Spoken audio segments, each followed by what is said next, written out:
Ça fait longtemps que je cherchais, je sentais que Dieu me demandait quelque chose. J'avais envie de donner, je ne savais pas comment. Et j'ai fait pas mal de mouvements, de mouvements chrétiens, de différents types quand j'étais étudiante, de groupes de prière, voilà.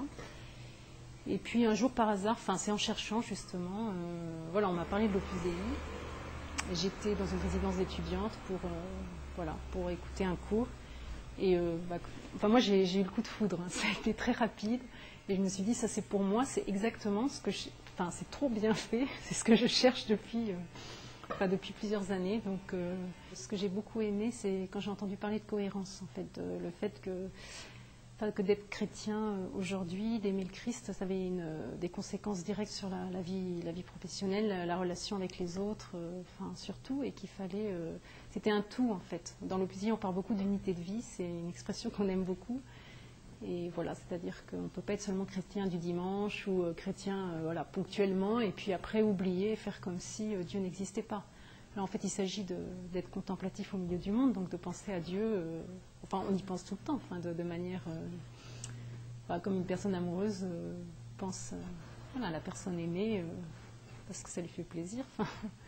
Je pense à Dieu, je lui parle, je fais les choses pour lui. Bon, quand ça me coûte, je lui dis bon allez, je vais le faire pour toi, pour te faire plaisir, parce que je sais que c'est bon. Quand je suis heureuse, quand je fais quelque chose où je suis bien, je le remercie, je lui parle. Et puis parfois je pense à ce que je vais faire le soir. Je sais pas, il y a une intimité entre nous deux et voilà, c'est ça. Parfois je l'oublie aussi parce que je pense à autre chose.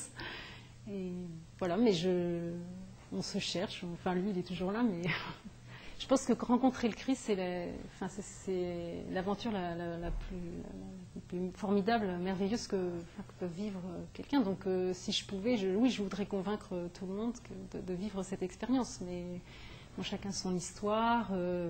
Et puis, il s'agit aussi de respecter tout le monde. Mais oui, quand les gens veulent entendre parler de Christ, je suis heureuse d'en parler. Et puis...